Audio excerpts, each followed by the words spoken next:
এই মুহূর্তের সবথেকে বড় খবর, ধর্মনগর সফরে মুখ্যমন্ত্রী। ধর্মনগর উপনির্বাচনের বিজেপি হয়ে প্রচারে মুখ্যমন্ত্রী। ধর্মনগর সফরে যান মুখ্যমন্ত্রী। আগরতলা থেকে ট্রেনে করে তিনি ধর্মনগরে যান। ধর্মনগর রেল স্টেশনে কর্মী সমর্থকরা মুখ্যমন্ত্রীকে স্বাগত জানান। তারপরে তিনি ধর্মনগর উপনির্বাচনে বিজেপি প্রার্থী জহর চক্রবর্তীর সমর্থনে এক বৈঠক অনুষ্ঠিত হয়। এই বৈঠকে উপস্থিত অন্য মুখ্যমন্ত্রী। কর্মী সমর্থকদের নিয়ে বৈঠক করলেন মুখ্যমন্ত্রী। একাধিক বিষয় নিয়ে আলোচনা করেন মুখ্যমন্ত্রী।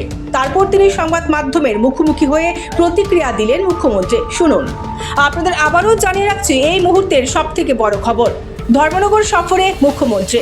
ধর্মনগর উপনির্বাচনের বিজেপি হয়ে প্রচারে মুখ্যমন্ত্রী। ধর্মনগর সফরে যান মুখ্যমন্ত্রী।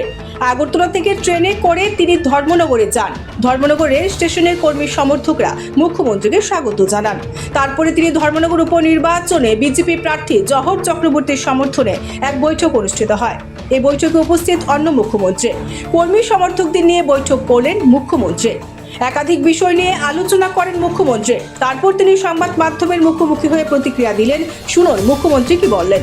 জনপ্রিয় সব দিক থেকে, তো সেই বিষয়ে আমরা আজকে এখানে সাংগঠনিকভাবে আমরা কিভাবে মানুষের কাছে যাব, আমাদের ত্রিপুরার যে ডেভেলপমেন্ট হয়েছে, আমাদের ভারতবর্ষের মাননীয় প্রধানমন্ত্রী যে কীভাবে মানুষের জন্য কাজ করছে, আমরা মেইন ডেভেলপমেন্ট, আইন শৃঙ্খলা ইত্যাদি নিয়ে মানুষের কাছে যাব এবং সেইভাবে আজকে সাংগঠনিক বৈঠক, সেই উপলক্ষে এখানে আসা। আমি সমস্ত সাংবাদিক বন্ধুদের ওনাদেরকে আমি ধন্যবাদ দেব, আপনারা এখানে এসেছেন, সবাই এখানে বসুন। Bureau report, HD news media.